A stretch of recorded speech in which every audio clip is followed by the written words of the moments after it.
Kita manusia ini punya dua sisi, yaitu satu sisi pribadi. Jadi kita ini punya kebebasan sebagai seorang pribadi atau sebagai pribadi sendirian kita punya kebebasan. Yang paling umum adalah kalau kita di kamar sendiri. Kita mau teriak, kita mau jingkrak-jingkrak, kita mau ngapa, bisa. Tidak ada problem. Tetapi kita, karena kita tidak hidup sendirian, kita menjadi ada manusia yang berhubungan juga dengan kita, dengan lingkungan kita. Sehingga kalau tadi saya mau berteriak dengan keras, ya kalau saya sendirian, tapi kalau di sebelah ada orang, di depan ada tetangga, saya mulai ngerem. Nah, ini jangan sampai saya teriak-teriak sendiri, nanti saya dikira orang konslet. Nah, saya mulai berpikir, ini ada pihak lain. Sehingga saya coba kalau saya berteriak, ada orang lain saya berteriak dengan keras. Mungkin kalau kamar saya akan diketuk. Atau mungkin rumah saya akan dilempari batu oleh orang lain. Dari sini kemudian kita belajar menyesuaikan diri dengan lingkungan. Nah, oleh karena itu, salah satu dasar kebajikan yang dikatakan oleh Pak Adi, yaitu bagaimana kita menata diri, menata ucapan, pikiran, dan perilaku, itu adalah saya ini mau nggak mendapatkan perilaku yang setara atau yang sesuai. Yang kalau tadi Pak Adi juga sampaikan dengan baik sekali, yaitu hukum tabur tuai. Jadi saya mau nggak saya dapat perilaku yang sejenis. Misalnya saya mau nggak rumah saya dilempari. Kalau saya nggak mau rumah saya dilempari, ya saya jangan melempari rumah orang lain. Saya mau nggak kalau saya pas istirahat kemudian tetangga teriak-teriak, saya mau nggak? Nggak mau. Kalau gitu, saya juga nggak akan teriak-teriak supaya tetangga mungkin istirahat, mungkin sakit, ya tidak terganggu. Nah, jadi ini sekarang saya mulai belajar dari lingkungan bahwa kalau saya tidak ingin mendapat, ya jangan melakukan itu. Artinya sekarang kita mulai ada pergaulan. Di dalam Dharma, pergaulan ini sangat-sangat penting sekali. Karena kita tidak bisa menemukan semua itu dari diri kita sendiri. Ya, Pak Po sebagai dokter, kemudian Pak Adiwe dokternya 2 kali, kemudian di belakangnya tadi ya masih jabatannya panjang, Pak Po ya di belakangnya jabatannya panjang. Itu tentu tidak menulis sendiri jabatannya. Tapi itu belajar dari orang lain. Ya, berguru dari orang lain. Bahkan tadi kedua beliau ini menjadi guru di STAB Samaratungga. Jadi ini artinya kita itu perlu belajar dari pihak lain.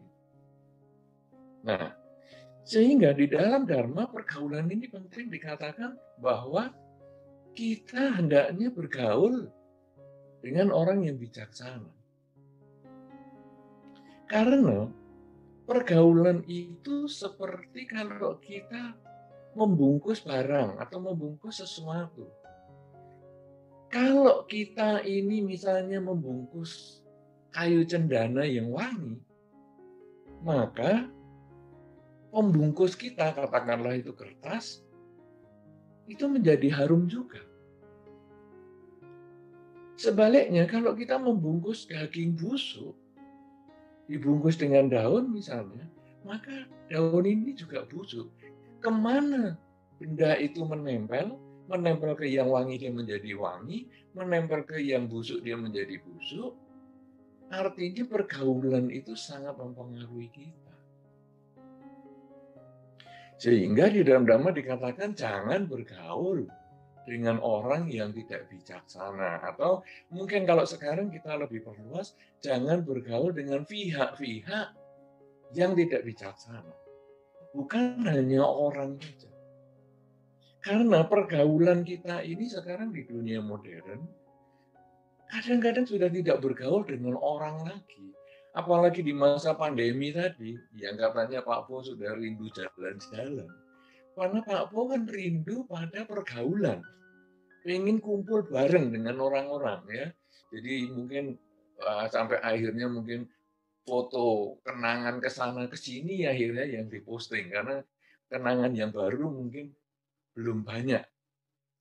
Nah ini artinya kita kemana kita bergaul sekarang? Kalau sekarang kena pandemi, kita sudah tidak bergaul dengan orang. Tapi kita bergaul dengan Facebook, bergaul dengan Instagram, bergaul dengan WA Group, bergaul dengan bermacam-macam Twitter, dan sebagainya. Dan hukum pergaulannya sama. Kemana kita bergaul, ke situ kita terbawa pola pikir kita. Ingat tadi yang dikatakan oleh Pak Adiwi bahwa pola pikir di bawah sadar ini kuat sekali pengaruhnya. Jadi kalau sekarang WA grup kita ini isinya gosip yang negatif, bagaimana pikirannya mau bersih, bagaimana ucapannya mau bersih, bagaimana perilakunya mau bersih kalau isinya semua gosip. Tapi kalau WA grup kita ini isinya yang baik-baik, isinya bagaimana pengembangan kerelaan, bagaimana pengembangan kemoralan, bagaimana pengembangan konsentrasi, maka nanti di dalam pembicaraan kita sehari-hari, di dalam pola pikir kita, di dalam perilaku kita, kita akan mengarah pada hal-hal yang biasa kita bahas di dalam WA group tersebut. Kemudian kalau di Facebook, Instagram, Twitter, dan lain sebagainya, kita juga isinya adalah hal-hal yang positif, maka tentu kita nanti yang akan kita katakan adalah hal-hal yang positif. Cuman jangan sampai di swab antigen kita positif, itu juga tentu jangan sampai ya, karena memang ini kan zaman ini agak berubah. Kalau dulu dikatakan kita harus banyak bergaul dengan yang positif-positif. Sekarang ini kita malah menghindari, kamu positif nggak? Positif, oh ya jangan bergaul dengan saya. Atau ketika kita mau didatangi rumah, saya positif loh, kamu jangan datang ke rumahku. Ini memang agak kacau, tapi maksudnya positif di sini bukan positif hasil swab antigennya ya, tapi positif perilakunya. Artinya menjadi orang yang baik, yang sesuai dengan Dharma, yaitu ada upaya mengurangi ketamaan, kebencian, dan kegelapan batin. Nah, jadi kalau isinya Instagram, Facebook, ataupun yang kita baca buku-buku termasuk yang kita baca itu isinya adalah untuk mengurangi ketamaan, kebencian, dan kegelapan batin, maka itulah pergaulan sehat yang kita harapkan dapat untuk menjemput hoki. Tapi kalau isinya itu yang negatif-negatif, isinya itu memancing kita jengkel, tamak, atau bahkan kegelapan batin. Kegelapan batin di sini dimaknai adalah tidak melihat, tidak menyadari hidup itu berubah. Karena perilaku manusia di dalam Dharma ini muncul ketamaan ataupun muncul kebencian, itu karena tidak menyadari perubahan hidup. Bahwa hidup ini selalu berubah.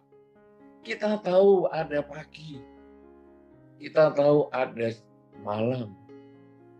Kemudian kita tahu ada hari ini, ada kemarin, ada besok.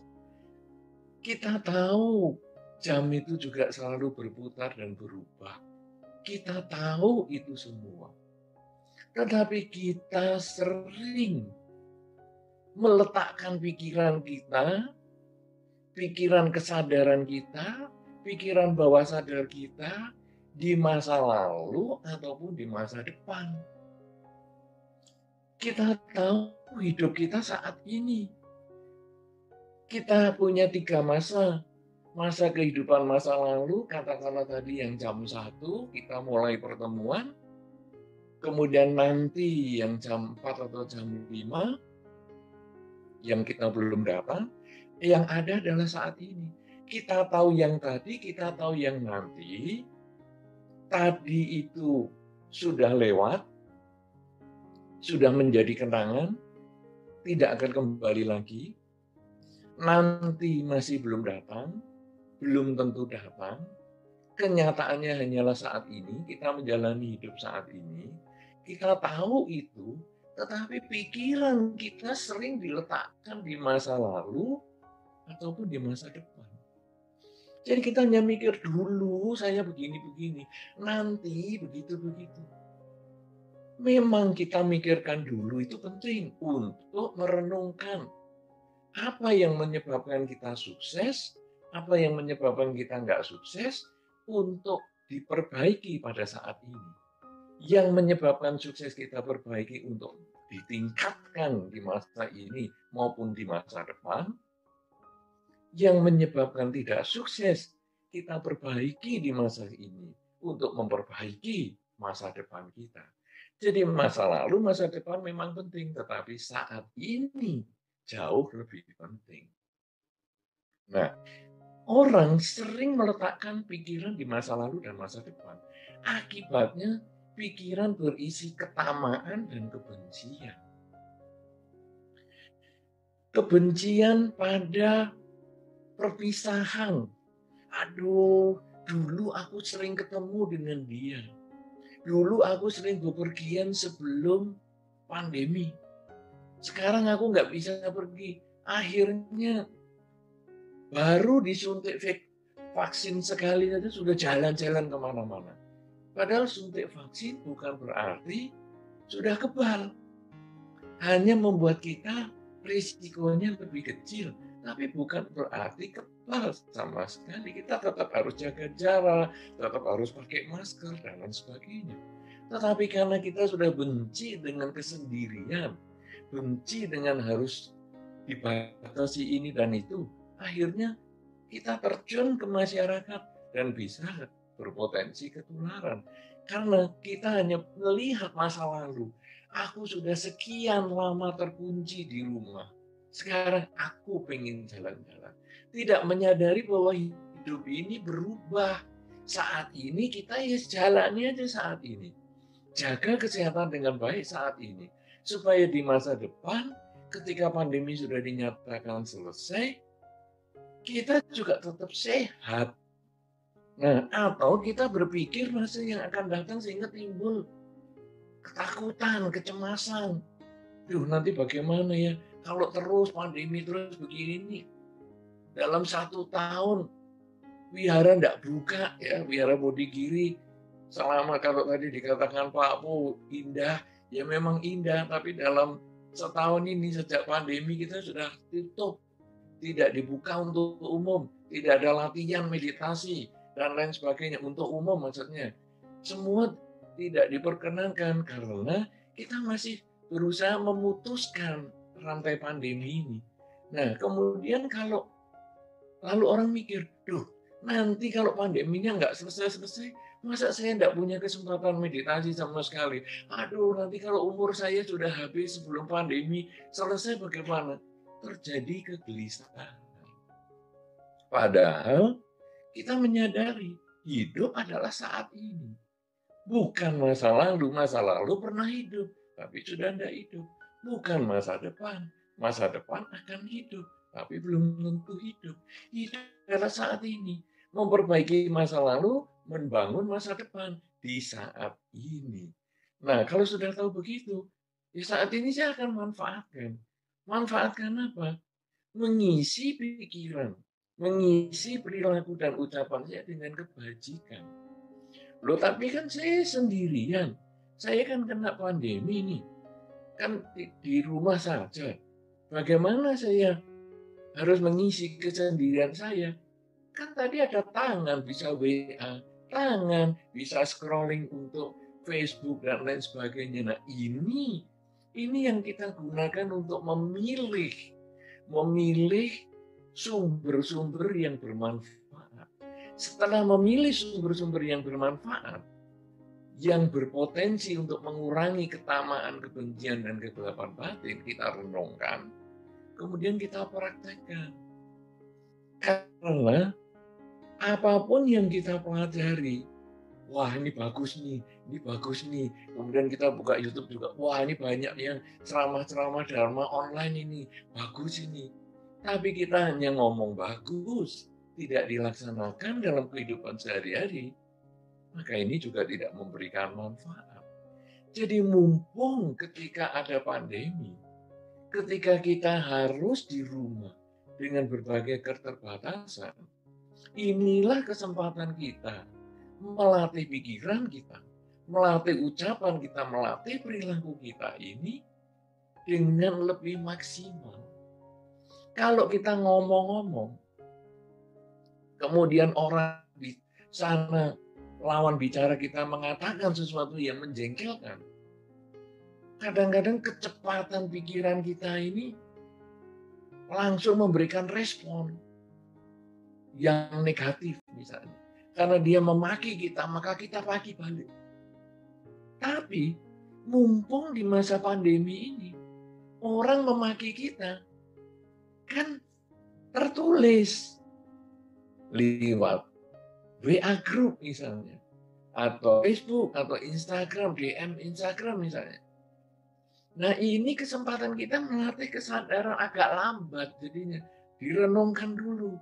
Loh, aku kok dimaki seperti ini ya? Gimana ya? Oke, saya bales. Saya balas dengan kata-kata mungkin yang lebih baik.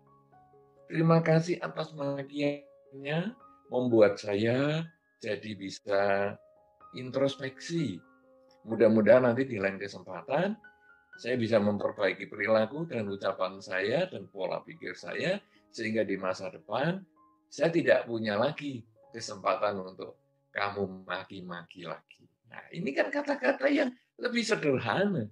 Daripada begitu maki langsung tangan kita juga pencet, maki balik. Sudah di-send, baru kita, loh, kok ngomong gitu? Lah yang memaki saya kan mertua. Lah saya hajar begini. Ya, salah. Saya pikir teman saya. Nah ini kenapa? Karena bawah sadar kita jalannya juga cepat sekali, kesadaran kita lemah. Tapi justru di masa pandemi ini kesempatan kita merenungkan pelan-pelan, kemudian pencet pelan-pelan, baca baik-baik, pantas nggak saya send, pantas send, beres. Atau kalau enggak, begitu saya dimaki, saya baca pelan-pelan. Lalu saya renungkan, kayaknya saya nggak sejelek itulah. Bagiin aja. Paling saya kasih anjali, atau saya kasih emoticon ketawa, atau malah saya delete saja. Selesai. Itu berarti kita sudah berlatih membersihkan pikiran, ucapan, dan perilaku kita, walaupun di masa pandemi, walaupun kita di rumah saja, tapi kita tetap berlatih mengendalikan diri. Sehingga kalau nanti di masa pandemi ini kita sudah biasa terlatih, dan ini sudah sepanjang tahun seperti ini, begitu kita nanti keluar ke masyarakat, bergaul lagi ke masyarakat, kita sudah terbiasa terlatih. Mendapat makian langsung renungkan. Nggak usah dibahas, diamin aja, senyum aja. Atau dikasih kata terima kasih lah. Terima kasih ya atas makianmu. Itu kalau makian. Sebaliknya pujian juga sama. Pujian, wah kalau dipuji lewat WA atau kita posting sesuatu, wah dikasih hati banyak sekali, dikasih jempol banyak sekali, senengnya luar biasa, bangga sekali sampai di print screen ditunjukkan ke teman-teman, "Nih, aku di-like segini, nih banyak sekali." Saudara-saudara, kadang-kadang orang memuji itu belum tentu membaca artikel kita. Makanya tadi tidak heran kan, acara kita belum mulai, yang presiden sudah 2. Mau tanya apa coba wong pembahasan saja belum. Kan aneh, tapi ya itulah kenyataan. Nah, jadi sekarang kita lalu kesenangan dipuji. Nah, kita lalu renungkan, apalagi kalau pujiannya lewat kata-kata, kamu memang hebat sekali ya, kemarin presentasi lewat YouTube, waduh hebat sekali kamu kata-katanya gini. Kita pelan kita renungkan, pantas nggak omongan ini? Kayaknya sih saya nggak seperti itu. Kemarin saya error-error, malahan jawabannya ngaco-ngaco. Lalu saya balas, terima kasih ya atas pujianmu. Cuman rasanya nggak tepat, saya nggak sebagus yang kamu harapkan. Masih banyak hal yang perlu saya tingkatkan. Nah, ini cara yang sederhana. Atau kalau memang kebetulan kemarin kita bagus, kemudian kita dapat pujian, ya kita jawab aja, terima kasih ya atas pujiannya. Saya memang selalu berusaha yang terbaik. Ya kamu cocok kebetulan. Tapi di sisi yang lain banyak itu juga yang mengkritik saya. Nah, jadi kita berusaha membuat keseimbangan batin. Orang memuji kita ya seimbang, orang mengkritik kita ya seimbang. Dan kapan kita bisa berlatih positif seperti ini? Mumpung masih pandemi ini justru kesempatan yang baik. Oleh karena itu, kalau di masa pandemi ini kita bisa menata diri, menata pikiran, menata ucapan, menata perilaku kita, karena semua kebanyakan secara tertulis, sehingga kita bisa lebih lambat merespon, bisa dipikir baik-baik dulu. Kemudian kita juga bisa memilih pergaulan, karena pemilihan pergaulan itu hanya tergantung jari. Ini, aduh kata-katanya bagus. Oke, jarinya dipencet di situ lama supaya bisa copy text, kemudian bisa dipindahkan ke tempat lain. Aduh, ini kata-katanya kurang, jarinya nih loh langsung geser, serut. Jadi naik lagi, pindah lagi, pindah lagi. Ini kesempatan kita memilih bungkus kita.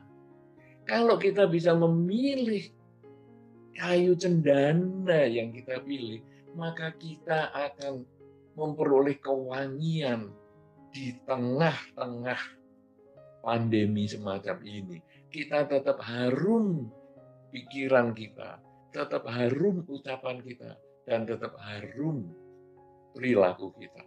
Dan kalau kita bisa harum pikiran, ucapan, dan perilaku kita, maka semakin banyak keharuman itu, semakin dekat hoki datang. Semakin banyak hoki datang. Bahkan kita tidak perlu menjemput hoki. Seperti yang tadi dikatakan oleh Pak Adi.